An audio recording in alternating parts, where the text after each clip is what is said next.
ನಮಸ್ಕಾರ. ಈ ನಿಮ್ಮ ಶುಕ್ರದೇಶ ನ್ಯೂಸ್ ಅಪ್ಡೇಟ್ ಚಾನೆಲ್ ಅನ್ನ ತಪ್ಪದೆ ಸಬ್ಸ್ಕ್ರೈಬ್ ಮಾಡಿ. ಜಗಳೂರು ತಾಲೂಕಿನಲ್ಲಿ ನಡೆಯುವ 14ನೇ ಜಿಲ್ಲಾ ಕನ್ನಡ ಸಾಹಿತ್ಯ ಸಮ್ಮೇಳನ ಹಾಗೂ ಜಲೋತ್ಸವ ಕಾರ್ಯಕ್ರಮದ ಅಂಗವಾಗಿ ತಾಲೂಕಿನ ವಿವಿಧ ಗ್ರಾಮ ಪಂಚಾಯಿತಿಗಳಲ್ಲಿ ತೆರಳಿದ ಕನ್ನಡದ ತೇರು ತೆರಳುತ್ತಿದ್ದಂತೆ ಗ್ರಾಮಸ್ಥರು ಅದ್ದೂರಿಯಾಗಿ ಸ್ವಾಗತ ಕೋರಿ ಸಂಭ್ರಮಿಸಿದ ಸಂದರ್ಭ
ಏನ್ರಿ ಮೇಡಮ್ ನಿಮ್ಗೆ ಇದೇವ್ರ? ಹೌದೇನ್ರಿ? ಆರಾಮ್ ರೀ ಮೇಡಮ್. ನಾವು ನೋಡಿದ್ವಲ್ಲ ಇದ್ದಂಗೆ ಬಂದ್ಬಿಟ್ರಿ ಮೇಡಮ್ ಅಂತ ನಾವು ಬಹುದೊಡ್ಡ ಎಲ್ಲ ವಿದ್ವಾಂಸರು ಎಲ್ಲ ಒಂದು ಆಮೇಲೆ ಈ ಒಂದು ಆಶ್ವಾಸನ್ಗೆ ಪ್ರಾಣೇಶ್ವರವರ ಒಂದು ಕಾರ್ಯಕ್ರಮ ಇದೆ. ಅದು ಅದ್ಭುತ ಕಾರ್ಯಕ್ರಮ.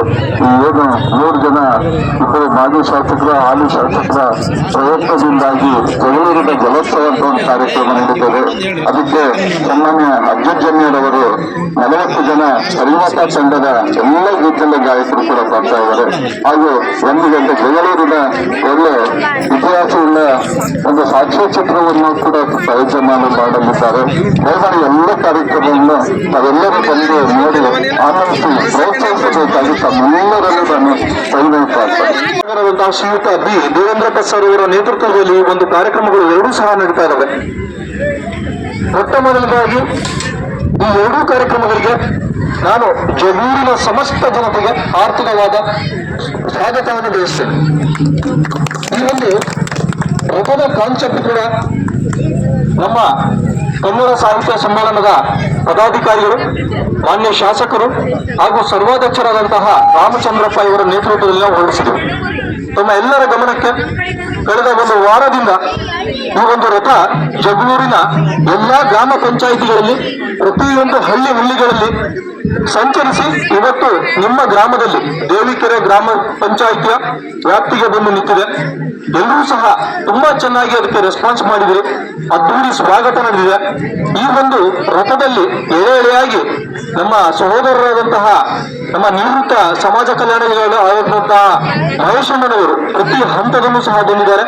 ಅದೇ ರೀತಿಯಾಗಿ ನಮ್ಮ ಇಒ ಸಾಹೇಬರಾದಂತಹ ಕೆಂಚಪ್ಪರವರು ಸಹ ಈ ಒಂದು ರಥವನ್ನು ಸರಾಗವಾಗಿ ನಡೆಸುವಲ್ಲಿ ಪ್ರಾಮಾಣಿಕ ಪ್ರಯತ್ನ ಮಾಡಿ ಜನರ ಮನಸ್ಸನ್ನು ಸೆಳೆಯುವ ನಿಟ್ಟಿನಲ್ಲಿ ಕೆಲಸ ಮಾಡಿದ್ದಾರೆ. ಪ್ರತಿಯೊಂದು ಗ್ರಾಮ ಪಂಚಾಯಿತಿ ಅಧ್ಯಕ್ಷರು, ಉಪಾಧ್ಯಕ್ಷರು, ಪದಾಧಿಕಾರಿಗಳು ಹಾಗೂ ಕನ್ನಡಪರ ಸಂಘಟನೆಯವರು, ಸ್ಪೆಷಲ್ ಆಗಿ ನಮ್ಮ ಮಾಧ್ಯಮ ಮಿತ್ರರು, ನಾವು ಯಾವತ್ತೂ ನಮ್ಮ ಮಾಧ್ಯಮ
ಹೋಗ್ಬೇಕಾಗಿ ಮನವಿ ಮಾಡ್ತಾ ಈ ಒಂದು ಕಾರ್ಯಕ್ರಮದಲ್ಲಿ ಎಲ್ಲ ಭಾಗವಹಿಸಿರ್ತಂತ ಎಲ್ಲ ತಾಲೂಕಿನ ಹಿರಿಯರು ಮತ್ತು ಗ್ರಾಮ ಪಂಚಾಯಿತಿ ಸದಸ್ಯರುಗಳು, ಪಿಡಿಒಗಳು, ಸಿಬ್ಬಂದಿಗಳು ಮತ್ತು ಶಾಲಾ ಶಿಕ್ಷಕರಿಗೂ ಎಲ್ಲರಿಗೂ ಮತ್ತೊಮ್ಮೆ ವಂದಿಸಿ ನನಗೆ ಮಾತಾಡಲಿಕ್ಕೆ ಅವಕಾಶ ಕೊಟ್ಟಂತ ತಮ್ಮೆಲ್ಲರಿಗೂ ವಂದಿಸಿ ನನ್ನ ಮಾತುಗಳನ್ನು ಮುಗಿಸ್ತೇನೆ.